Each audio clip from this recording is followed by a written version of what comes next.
It has been a couple of weeks without Tony intros, and I think we have been inundated by fan mail asking, where is the Tony intro? So here we are, it is back. Inundated by fan mail. Yeah. Sure. Like 3 of them are in this podcast only. Like we are asking, where are the Tony intros? TV umpire to director, we have a player review. Can we rock and roll, please?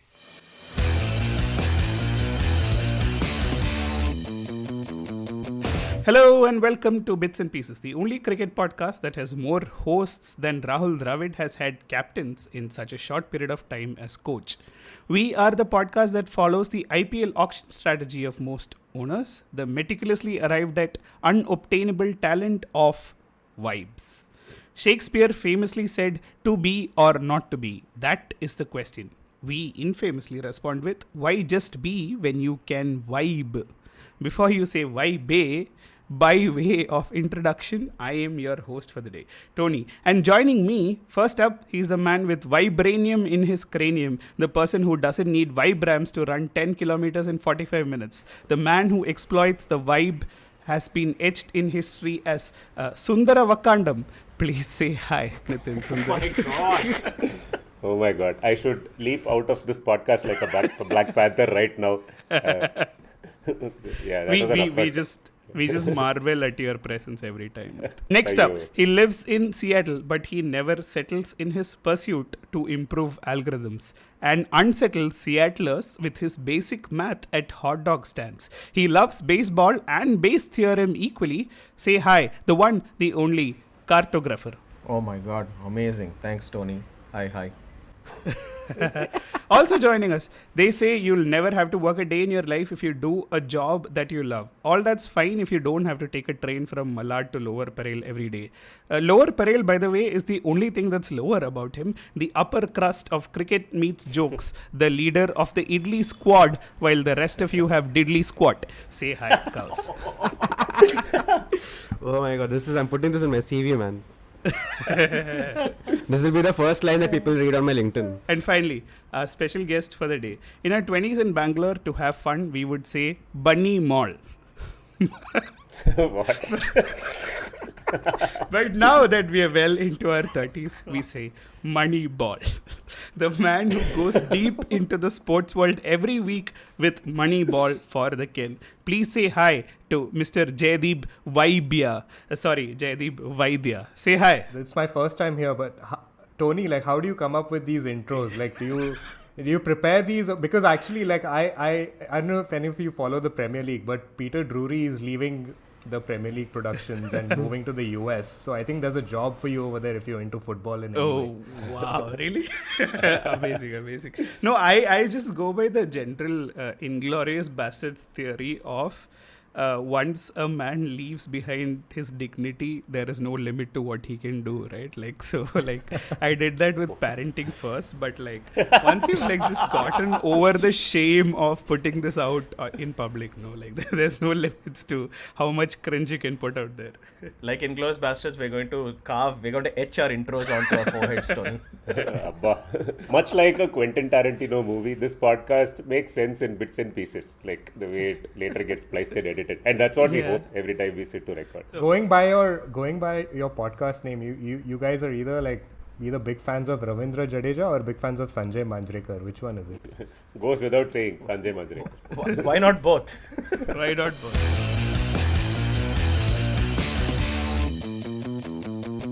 We're never shy from conflict, which is probably the first thing we'll dive into.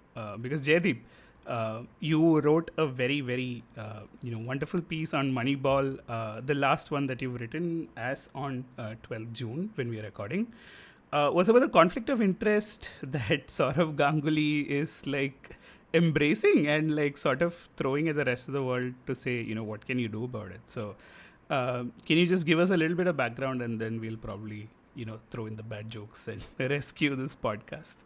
I mean, I'm sure you guys remember when Saurav Ganguly became the BCCI president, which was in like October 2019, just before COVID, and everyone was like, oh, finally we have a player who's becoming, an administrator, not just any administrator, but like the BCCI president. And considering the turmoil that the BCCI had been through in the last, like, say, almost a decade now, since the spot fixing controversy and all that, and Lodha committee, everyone was basically looking forward to the Ganguly era, and they were expecting him to, change Indian cricket or change Indian cricket administration, as it were.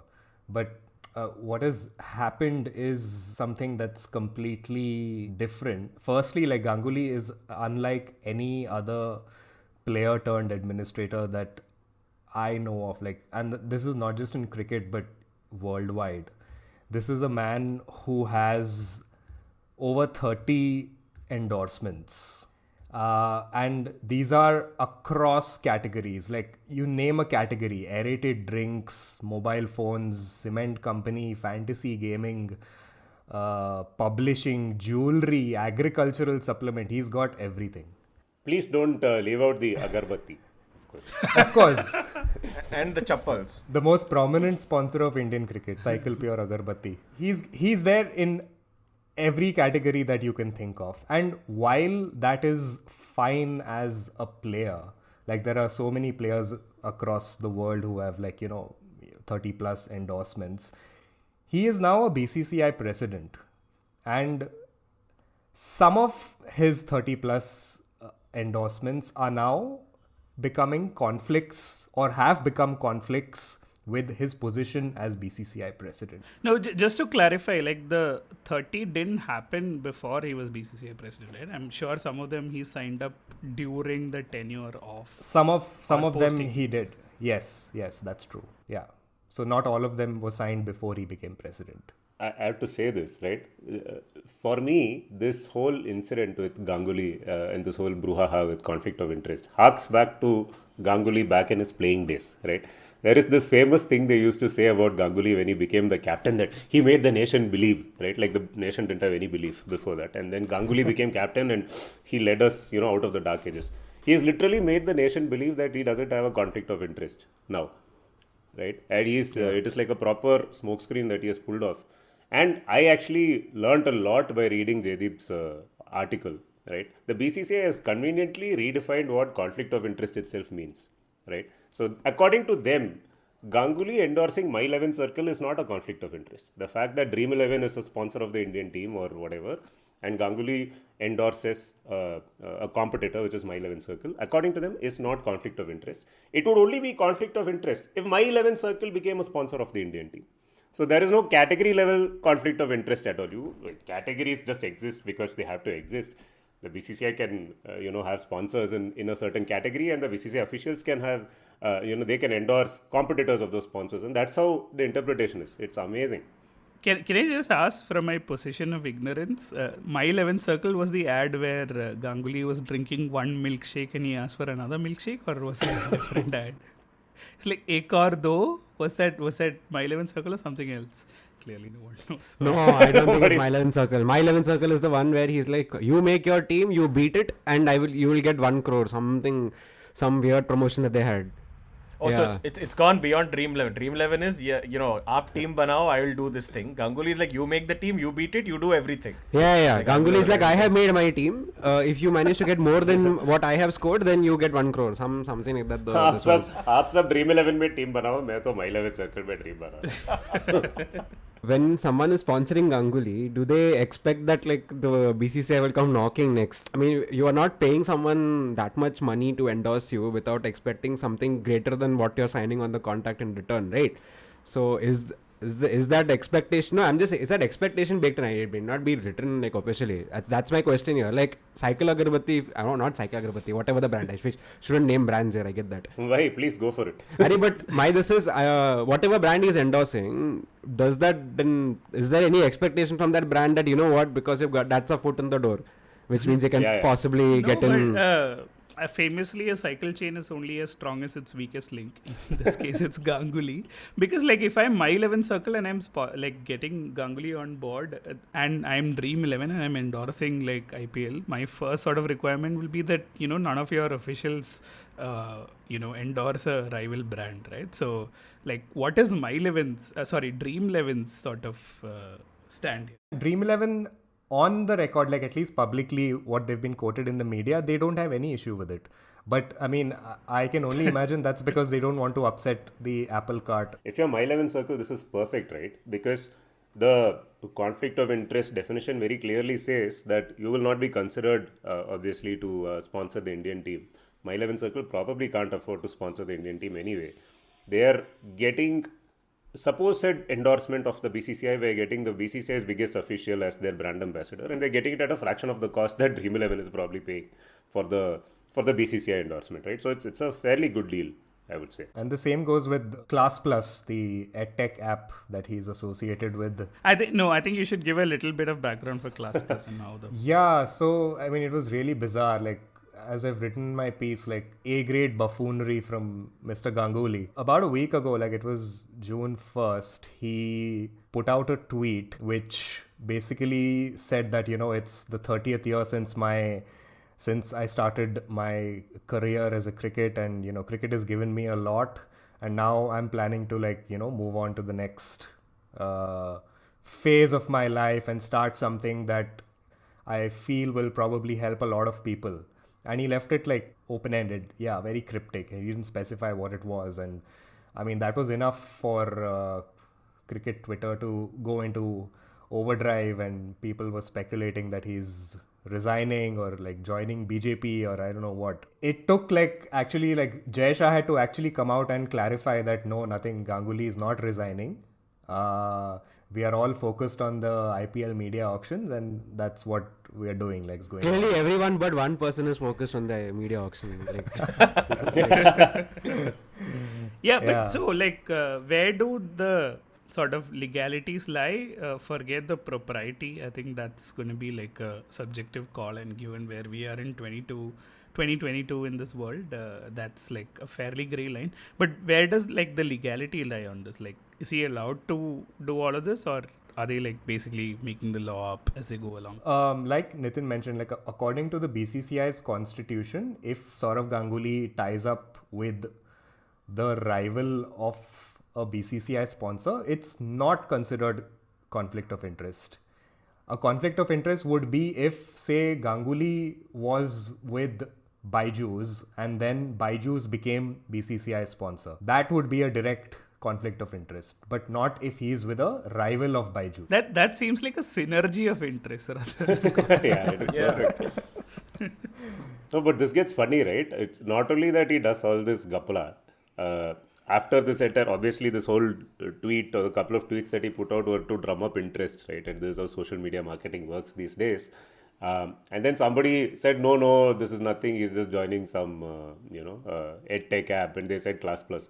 And Ganguly, to keep the suspense going, revealing the first of its kind in India at 12 p.m. Not an educational app. He puts a tweet saying it is not an educational app also. And 4 hours later, he's like, Class Plus app only.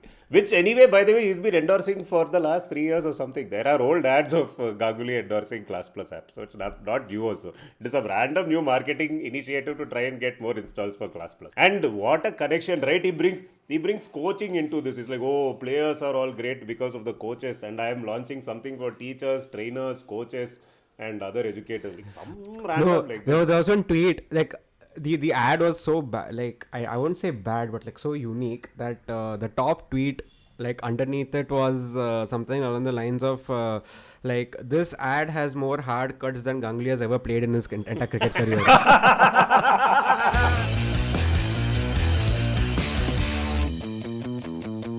We will post the links in the show notes. If you are listening to this podcast on your phone, please do us a favor, hit pause, go and extract the link from the show notes and bring up these ads and then listen to us talking about it. Okay, so ad number 1. So this is Joy Will by Shapurji Palonji, which is a very famous builder.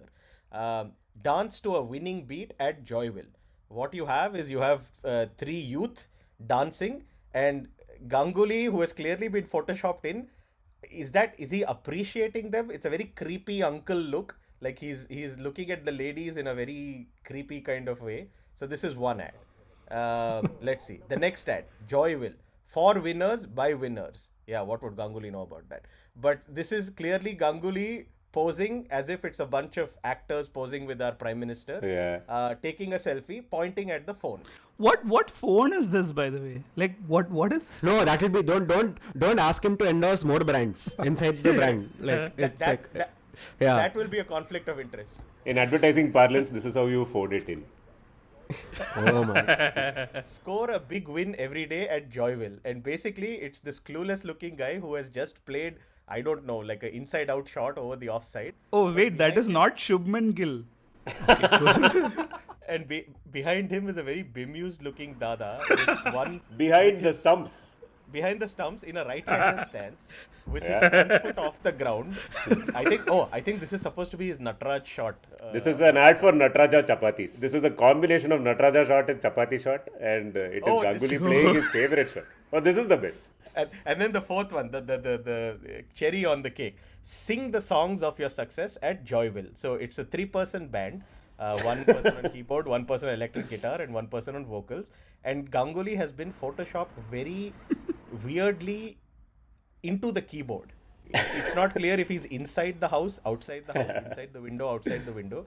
And he's got a very Vataj expression. I'm not even sure what to call We are doing like spot the conflict of interest. Name all the brands that Ganguly could be endorsing at this point. Go. So anyway, so this series of ads basically made my week, certainly. I think this was about as much cricket as I needed for this week. No, but this is why are all his ads so weird? Like So cringe. Yeah, like there was this one. I'm sure it's an Agarbatti ad only, where it is a photo of the tweet copy that was supposed to go up, but the tweet has gone up as a photo of the approved tweet copy.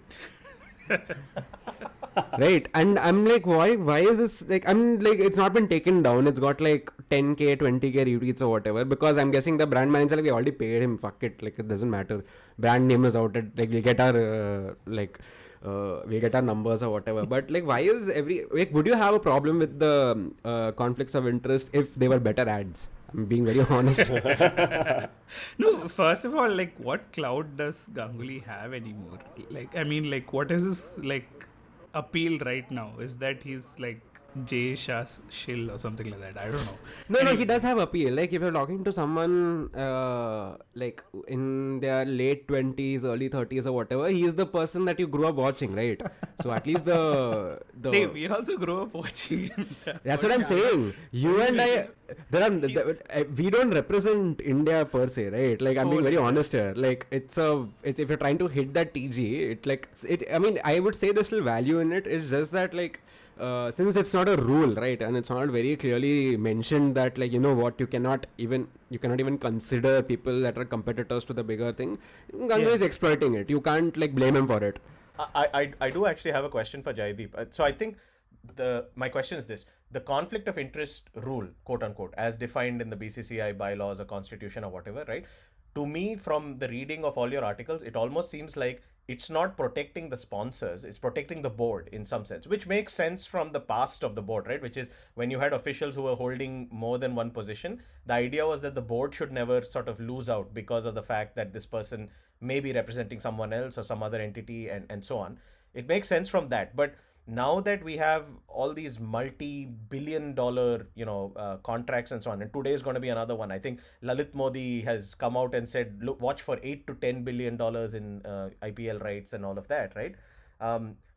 It's that my question is, like, is it time for them to maybe change the definition of that, right? Because these sponsors are shelling out a massive amount of money for whatever it is that that they are paying for.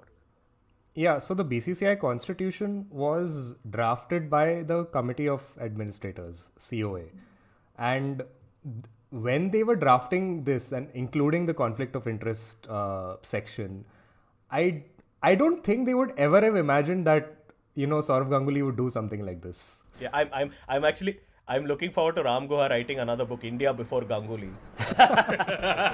BCCI before Ganguly. I mean, obviously we know that, ever since Ganguly became president and Jai Shah became secretary, the two of them have been trying to, they've gone to the Supreme Court and they're trying to dilute that constitution, whether it's to increase their term and, remove that cooling off period and things like that. So,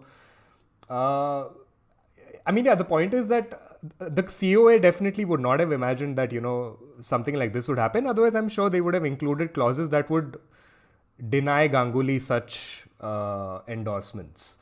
But it has happened, and I mean, it's a classic. I mean, you can't call it a conflict of interest right now. It's more, in the books of ambush marketing, which, like in cricket, we are aware of. Like the first example that I remember is the '96 World Cup, where Coca-Cola was the official sponsor, and then Pepsi signed up, Sachin and all these Azharuddin and all these cricketers with that tagline, "Nothing official about it."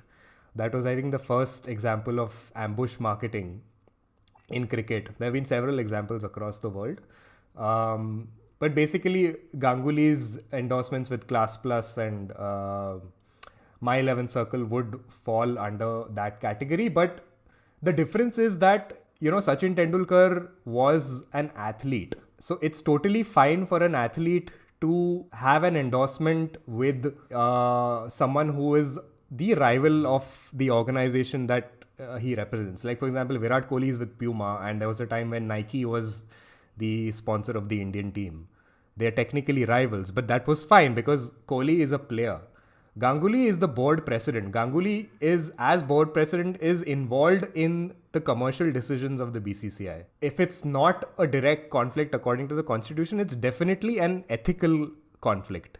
But in all of Ganguly's interactions with the media where he's been asked about these, he's just said, "No, I don't see it. Where's the conflict?" No, And the best part was when Ganguly was asked about this, Jaideep again quoting from your Moneyball piece, he said, "I've played 424 internationals for India. This is Good a to good remind time people." to remind people that." Which is like, the 400 matches was not said for the conflict of interest. That was said when the Indian Express reported that Ganguly is a regular feature in the selection committee meetings.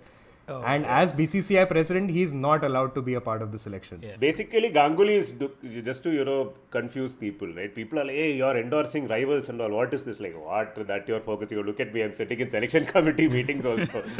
Like, you start pointing finger at Ganguly for one thing, he'll give you 10 other things to point finger at. So No. I think he's wearing different hats, and like it depends on like who you're like. Oh, like are you BCA president? No, currently I'm ex-player. No, I'm ex-player. Are you ex? Are you ex-player? No, I'm selected today. Like, No, I played 424 matches. is Sachin an athlete or an actor? Like, you'll have to go by his tax filings, right? Oh, see, if you think about it, the famous quote, I think Dravid has strangely been attributed this funny quote about Ganguly, right? In the offside, first there is God and then there is Saurav Ganguly, which by the way never made sense. Like, what? I mean, he's a batsman, he's standing at the crease, right? If he's in the offside, he's fielding at gully, and he's probably the worst person you can pick to field at gully cover. Right? He's the worst fielder in the world. Okay. Ganguly, yeah. But now it makes sense, right? If you are in the offside, you are actually in conflict, right? At least in football parallel. Yeah. So Ganguly has always You're crossing been in a the line. offside. Yeah, you're crossing a line. Doesn't matter.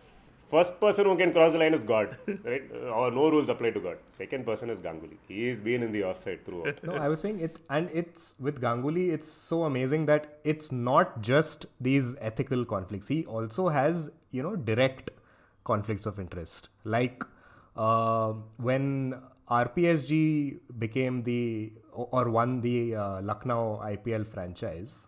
Few days later, Ganguly announced that he is stepping down from the board of ATK Mohun Bagan, the ISL club. ATK Mohun Bagan is 80% owned by Sanjeev Goenka, who was the chairman of the RPSG group. What was the point of stepping down after RPSG won the IPL franchise? I think he stepped down because he was stepping on he was actually in conflict of the rules laid by the Football League. I think they have clearer rules.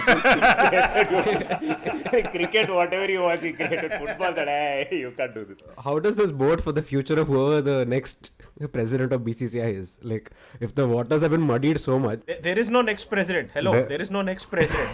This is all unprecedented. No, like you basically set the standard, right? In a way, rules are also not being flouted. It's just something that's very clearly not mentioned, which are exploiting, right? So whoever comes in next is free to do the same thing. No, so I mean, it basically goes back to like individual like integrity and shame and all, right? So they say politics is downstream of culture, but culture is downstream of cricket. So like he's basically like grooming himself to be one of the next in line for the politics. So I mean, it's all well and good to talk about these things, but you can basically like get away with any amount of deflections you want to. So it really doesn't matter, and no one's fielding in the slips. We'll cross that bridge when it comes, because Ganguly was supposed to be BCCI president only for 10 months. Yeah. His tenure is still under like Supreme Court. Yeah, so he went to the court challenging that cooling off period, and the matter was never resolved. So now he's approaching the end of his full 3-year tenure, after which he's supposed to step down. But will that actually happen? Let's see. No, he'll say, I should have stepped down long back. 10 months after only I should have stepped down. I did not. Why should I step down now? So he'll put a new twister now. Yeah. And he'll go and endorse some more competitor. He'll confuse everyone. The only time I stepped down was to step down the track at Taunton and hit 6 and score 383 for India. Why don't you guys remember? No, any of this? I'm expecting ladder brand or something to pop up beach man. He like the only time I step down is when this ladder gives way. It clearly doesn't. I endorse it.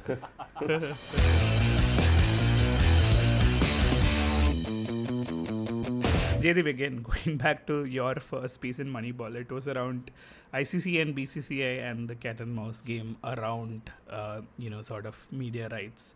You want to set a brief context of where we are and what's happening and what we can expect? Yeah, so I mean, that piece you were referring to was back in October when when actually like the BCCI's the IPL's media rights auctions was supposed to be held around that time, but for various reasons they've been postponed, and they're happening right now as we speak. So I mean, back then what happened was that even the ICC's next cycle's media rights were up for auction, and basically the two of them played a cat and mouse game in terms of who goes first.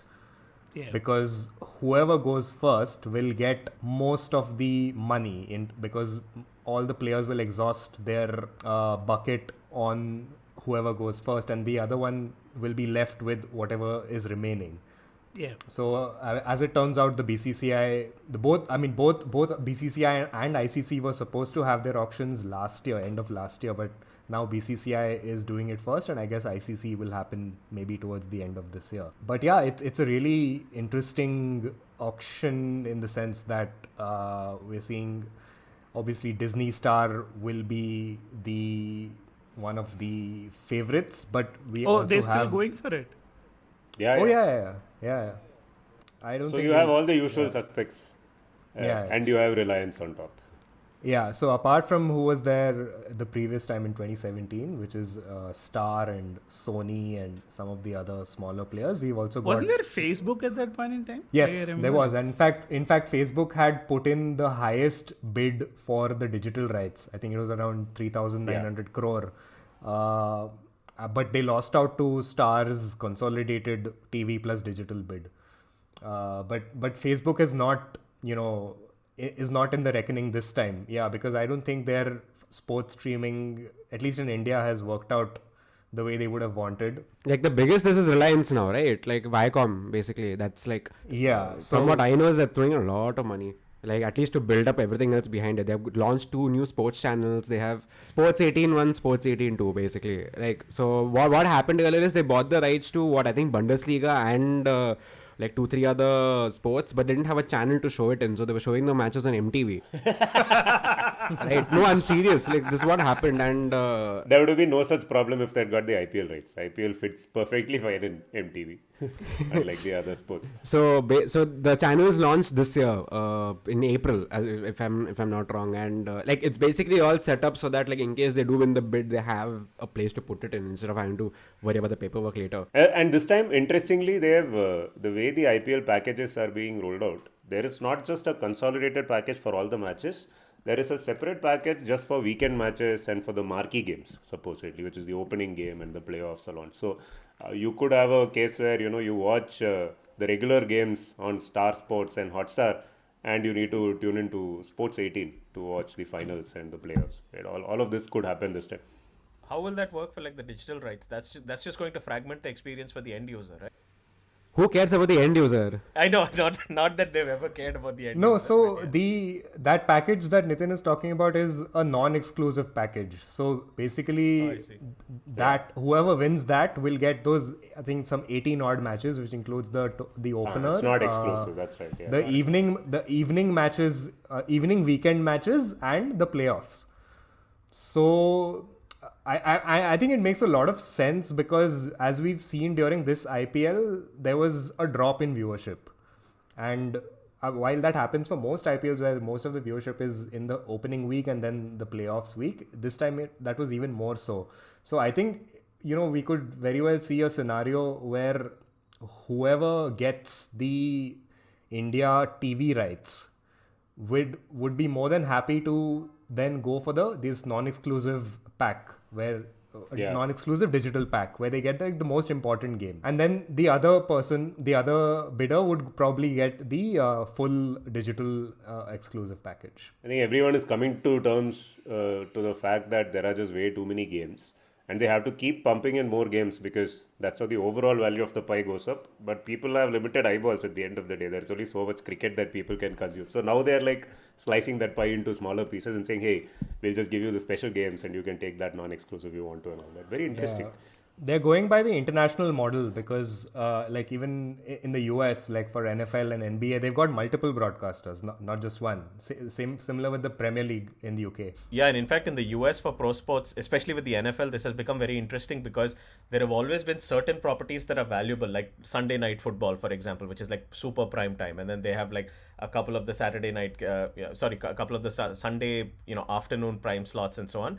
But now Amazon has come in with a big play in the US because Prime Video, they're trying to live stream a bunch of these things. And Amazon actually bid for Thursday Night Football, which is not like, it's still a marquee slot in the sense that it's an exclusive slot. There's not multiple games being played out, but it's also on a Thursday night, which is traditionally, you go up against a bunch of programs on TV and stuff. But yeah, like Jaideep said, I think they're trying to fragment that out and they're trying to sell to multiple bidders and so forth. So yeah. Yeah. A couple of interesting things, right? One is, I think Udupa told us that Pornhub is making a bid for IPL screening. I mean, it goes well with their target audience of young Indian males and like basically, product market fit in that sense. But like, obviously, like it's got more balls and eyeballs than any other thing globally, right? But the other thing is that there's obviously like lots of discussion around should we have 2 seasons of IPL, will we have women's IPL, etc. So like, is this contract for everything that comes subsequently, or like if that happens, will there be like a separate bid, etc.? If there are 2 IPLs, like if they break it up into 2 windows, the men's IPL, then it would come under this the same bid that they're having, auction that they're having right now. But for the women's IPL, I believe they'll have a separate one. Okay. Yeah. So basically, like Star got the benefit of having more matches this IPL, although they originally bid for like a 60-match IPL initially. No, they had to pay up anyway. They had to pay more. There is a per match payment that happens. Yeah. Apparently. Yeah. Which is why even this bid is, the bids that are going to happen are not, in total, it's on a per match basis. So if the matches increase, you'll have to pay up. Exactly. We keep wondering, right? At some point, this whole IPL apple cart will start collapsing, and the valuations are just going out of whack. And at some point, people are just not going to show up to pay for these bids. But just looking at the last few days, right? The amount of interest in cricket suddenly.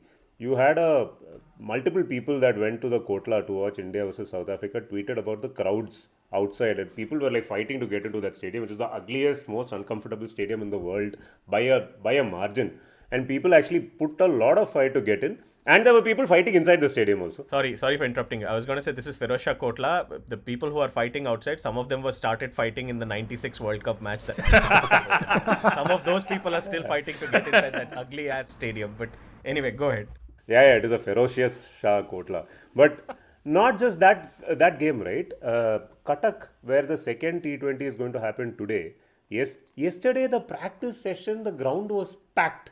Everyone in Odisha has turned up to watch the practice session of that game. Okay, and I thought, okay, this is just happening in India.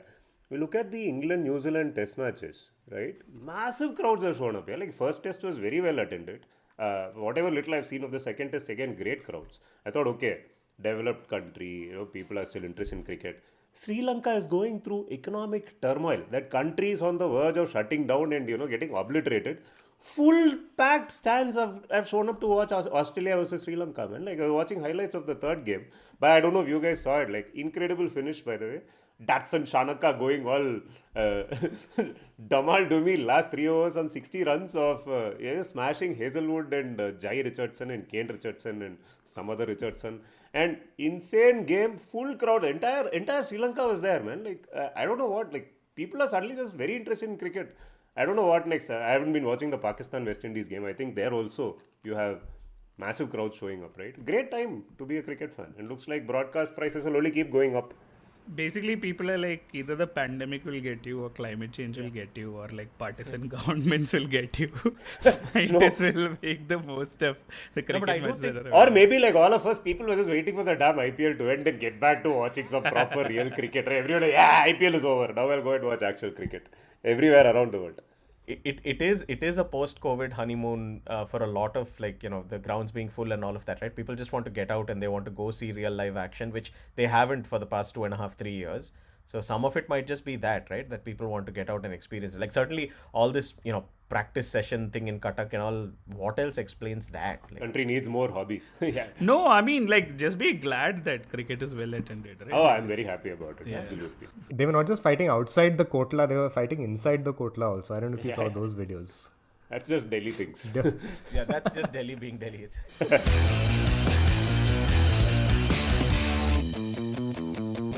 Cool. So I think this is a good segue into all of the cricket that's been happening this week. Starting with, I guess, the India-South Africa series. We have yet another new captain in Rishabh Pant under the tutelage of Rahul Dravid. It obviously didn't end well, but like if you score 211 in a T20 game, you should win like 8 out of 10 times, right? Like it was a weird sort of match where Rassie van der Dussen actually lived up to his name. In the first half, he deserved a Rassie for like scoring, 19 of 23 runs, like one of those fake awards. Then he just wandered down the pitch, right? Rassie van der Dussen, he wandered down the pitch and then started hitting everything for half a dozen. So like, it was a strange match. But like, we are playing 5 T20s against South Africa for some weird reason. Oh, it's 5 games. Amazing.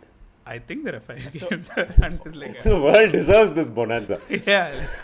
Two things. One, RVD didn't even ask for an intro and he got the Tony treatment. So I think we can make this a regular segment now. It's like pick on some poor hapless guy and then just give him a Tony intro, right? Guys, we have already done that for the other person at the non-striker end, which was David Miller.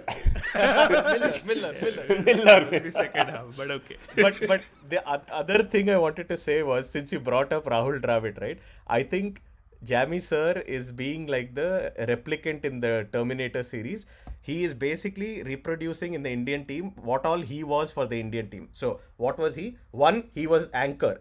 He's produced a team full of anchors. Who needs anchors, right? Two, he was captain. Team full of captains. 3, wicketkeeper. Team full of wicketkeepers. There's Ishan Kishan. There's KL Rahul. There is Dinesh Karthik, and then there's the actual keeper who is also the captain, which is Pant. True, good Jammy one. sir But is where are the part-time off spinners, man? That also Rahul Dravid used to do. That is the only thing that is not option. I think he'll call Noel David back into the side as bowling coach. And You could argue that Bhuvneshwar Kumar on current form is actually a part-time off spinner. And also, I think, was it Murli who said, India scored 211. This is with their second, part-time side. If we had a real side of KL, Rohit Sharma and Kohli, we would have folded for a respectable 170. So 178 for 3. But 211, guys, come on. Like, what is T20 cricket anymore? Like, No, they won the toss and batted second. Okay, that's where this comes to. I'm being like, if you want to be like deadly honest about it, like no total is safe in Kotla if you're like batting second. Seriously. No one is safe in Kotla, whether in the stands or in the field. Hey, you can't fault the team much. Like I think Shreyas Iyer dropped on crucial catch and come on. scored. He dropped him and he was like I don't know, 21 of 23 or some shit. That like was probably an idea drop. It was an idea drop, yeah. Yeah. Waste balls at him, like you would say. They were trying to this. And suddenly Vander Dussen realizes, you know what, like Just step down like, the pitch. No, I will take my mask off. I'll take my Dravid mask off and put on my Miller mask and like start hitting or something. That's basically what happened. But you can't fault the team much. I think they did pretty well, and South Africa were the better side. They are not playing second or third stung squad, right? This is more or less their first team. So I would say like you can't fault the team much for doing and like you won't do much anything different. Have we won a match against South Africa after that first test? Like we lost both the tests. No. We have lost every single game T20s. against South Africa since then.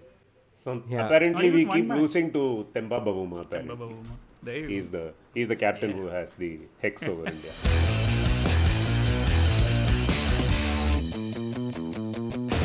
Babar Azam has scored 50 plus, okay, in his last 9 innings.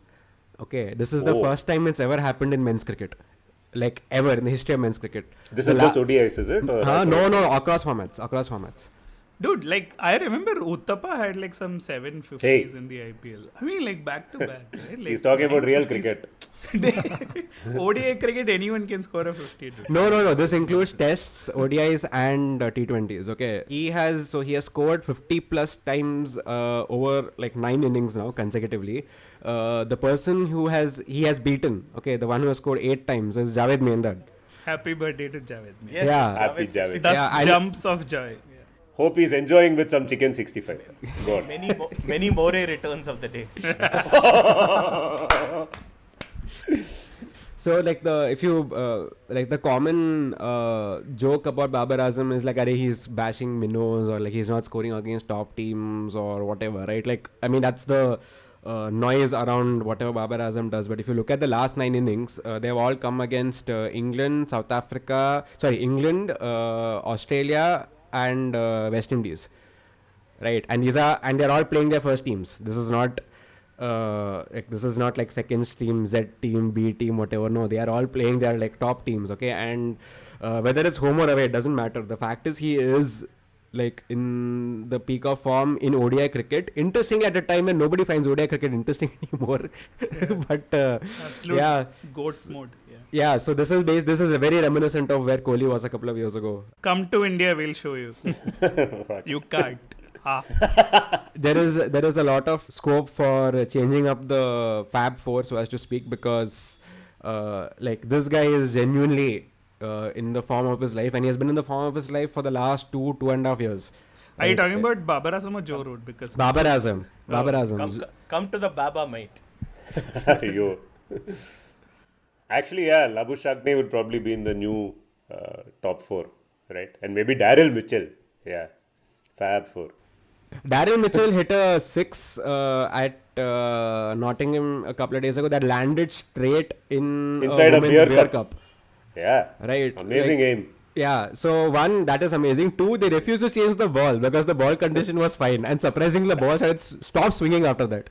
So Darren Mitchell was asked later, like, what do you think about like the ball not being changed? Like, yeah, like good for us, I guess, but like the ball refused to swing after that. I thought they will change. You think in these COVID times they change the ball after like it touches like a random thing in the crowd, but like apparently a beer glass is fine. So yeah, he nearly scored 200 yesterday, and like everything is out of whack right now. Like we need a full redefinition of who our best players are at the moment, I feel. That ball went back to its friends and said, yeah, beer there, done that, Right. all of that. Test cricket is not ailing anymore, thanks to the shots that are landing. yeah, it But you was should a look at the larger-than-life lager. shot. Well played.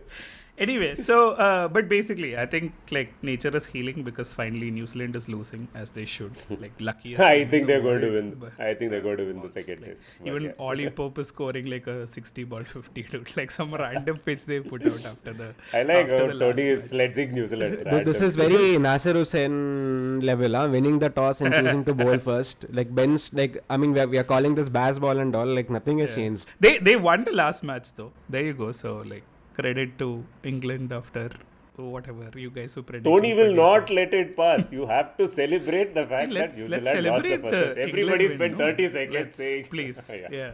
Root is God. But Root is actually God. Like, there was some crazy stat, no? Since 2020 or 2021, Root has scored some 9 centuries and the rest of the Fab Four has scored 0 centuries or some shit like that. So, Wow, like, really? yeah, some crazy stat like that. So 10,000 Talking runs about is rest great. of Fab Four, like the only cricket I watched was 15 minutes highlights of the third T20 between Sri Lanka and Australia this week, right? And Steve Smith is still playing T20 cricket, by the way, right? Surprise. And just as you would imagine, 18 I think overs have been bowled. you should preface this with who was the man of the match for Australia in the last T20. Matthew Wade Oh, for Matthew scoring Wade, of 26 of 26. Yeah, the most understated performance in the history of cricket to win the man of the match award. So we've played up David Miller, Matthew Wade. Next is Steve Smith's turn. Go for it. It's like I thought Smith era Wade, again. Wade, we had, even before this podcast came to life, we were trolling Wade on WhatsApp. And then he showed up in the World T20 and whatever. No more jokes about Matthew Wade, please. But yeah, Steve Smith, 18 overs have been bowled. You have Stoinis going bonkers at one end, and you have Smith on a stately 9 of 10 balls. He has taken his time, played himself in. Though, to his credit, he smashed a few runs in the last few overs. But yeah, Smith is still playing T20. Insane match, by the way. Sri Lanka just out of nowhere. I think they've been irritated with all the defeats. The country is going through a bad time. They just showed up and, just started tulping everything for 6 towards the end. Insane chase. Yeah, I think some 50 odd runs scored in the last 3 overs to win the match. 65 in the last 3, I think. Yeah. It's the highest runs ever scored to win a game, like in a T20. It was Sri Lanka's tribute to Javed Mianda. Wow. No, it's just been like, that's the thing. There's so much cricket happening. Like, you can't if you watch one, you'll miss out on the other, basically. And like, even I'm having a hard time keeping a track of who's doing what at this point. I didn't watch that game, but apparently there's Afghanistan tour of Zimbabwe happening. Afghanistan have already won all the ODIs. Like, it's a 3-0 thing. And yesterday, more or less similar. They scored like some 50 odd runs in the last 4 overs to win the match. Like, everything is like, everything was going on all the time, and like, it feels nice. I probably have said this before. Like, it feels nice to finally have like so much cricket to watch. But yeah, zyada ho raha hai. I need to go back to the IPL where everybody was complaining about it all the time, and like, you know what, we need better cricket. Like, I hate having this choice. It's just too much. Yeah. So what do we think of India's prospects for the World T20 this year? Nah, Shit. not happening. Yeah. Not happening. No chance. Even if There are only Kohli, so many Sharma anchors and wicketkeepers you can play in 11. Well, hope Hardik's to back to bowling again. He did bowl. Hardik, by the Huh. way, sidebar, in an interview I said about, the struggle that he went through when he was away from the team. And one of the struggles that he called out was that he had to sleep at 9:30 p.m. and wake up at 5 a.m. every day. Having timely sleep is not easy. No, it's too far out to call the World Cup at this point, but it doesn't it doesn't look good at this point, considering there's not much that has changed from Shastri's 11 or Shastri's 15 to this 15. Like, it's more or less the same squad. Dravid can't work up his magic on this team. He needs some time to like figure it out. So Hey, don't give Summa random excuse, huh? Yeah. No, I disagree actually. Like, I mean, like Chahal, etc. Like, one-off performance here, I wouldn't count too much. When you go to Australia with bigger grounds, I think, like, on the back of the confidence that he's had so far, I think India's bowling will show up, and the batting finally is clicking into a gear where if Rohit, Kohli this and is KL don't play, yeah. This is a second string squad, so as to speak. Anything that happens in the series doesn't count for anything. Hey, the second string squad only got 200 odd, otherwise 170 for 3 only. That's what I'm trying to tell you. 170 for 3 is what we want. This is an aberration. What you're seeing right now. Anything that happens here, this is like upper management going for an offsite, and these guys are like working their own thing. Like, everyone else has gone to England to play the actual game, quote unquote. Okay, which you don't even know whether it's a continuation of the series or whether a one-off test. Okay, they have gone for the important match, whereas the remaining kids are like running the Having show. fun. The remaining kids are running the show really well, but now it's not going to last. The upper management is going to come back. So. Chalo. In typical bits and pieces fashion, we've jinxed the senior India team that will go to the World T20 in Australia, which Senior means they'll India hopefully pull off an excellent Pull off a win, heist right? So, yeah, down like under. Miller. David Miller, who is also the sponsor of Bits and Pieces. If not, he should be. Bloody what nonsense. But yeah, thank you for joining us on this episode of Bits and Pieces. Jaideep is still with us. Has been muted himself because he doesn't want to express opinions on what he doesn't watch, unlike the rest of us regulars on Bits and Pieces. But thank you so much, Jaideep, for joining us. And how do people reach the Moneyball on Ken? What should they do to subscribe or whatever? So you can just go to www.the-ken.com/Moneyball. And if you're signing up new, you get a 1-month free trial, which gets you basically 4 editions of Moneyball for free. And then you can choose to subscribe to it for 150 rupees per month, 149. So it's clear the IPL has learned from the Ken how to price their subscriptions. Like they've also created all these smaller bundles, so you can get just the Moneyball subscription. But yeah, great stuff. Subscribe to the Moneyball for 149 rupees a month. Subscribe to the Bits and Pieces for free and tell your friends. We will be back again next week. The friendliest cricket podcast. Signing off for this week. This is Tony. Say bye, guys. See ya. Bye. Bye guys. Bye. Cheers. TV umpire to director, we have a player review. Can we rock and roll, please?